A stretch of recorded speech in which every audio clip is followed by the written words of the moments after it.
দেশে সতর্কতামূলক আগামী বুধবার পর্যন্ত হিট অ্যালার্ট জারি রয়েছে। সারা দেশে বইছে মাঝারি থেকে তীব্র তাপপ্রবাহ। আবহাওয়া অধিদপ্তর সারা দেশে জারি করেছে ৭২ ঘন্টার হিট অ্যালার্ট। এর মধ্যে কিছুটা আশার খবর জানিয়েছে সংস্থাটি।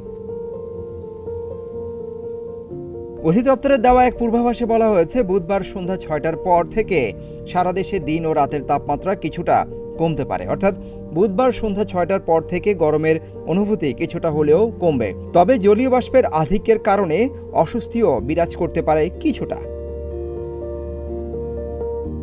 পূর্বাভাসে বলা হয়েছে, দেশে চলমান তাপপ্রবাহ আগামীকাল বুধবার পর্যন্ত অব্যাহত থাকতে পারে। বর্ধিত ৫ দিনের আবহাওয়ার পূর্বাভাসে অধিদপ্তর জানিয়েছে, এই সময়ের শেষ দিকে দেশের উত্তর পূর্বাংশে বৃষ্টিপাতের পরিমাণ বাড়তে পারে।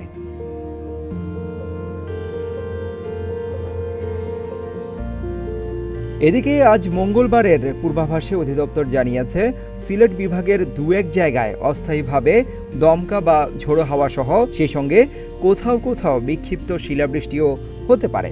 এছাড়া দেশের অন্যত্র অস্থায়ীভাবে আংশিক মেঘলা আকাশ সহ আবহাওয়া প্রধানত শুষ্ক থাকতে পারে।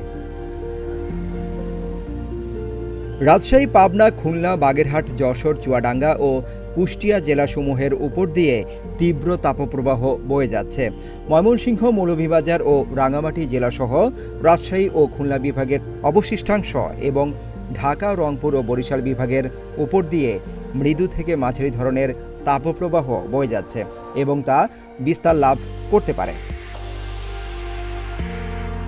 আজ মঙ্গলবার সারা দেশে দিনের তাপমাত্রা কিছুটা বাড়তে পারে, তবে অপরিবর্তিত থাকতে পারে রাতের তাপমাত্রা।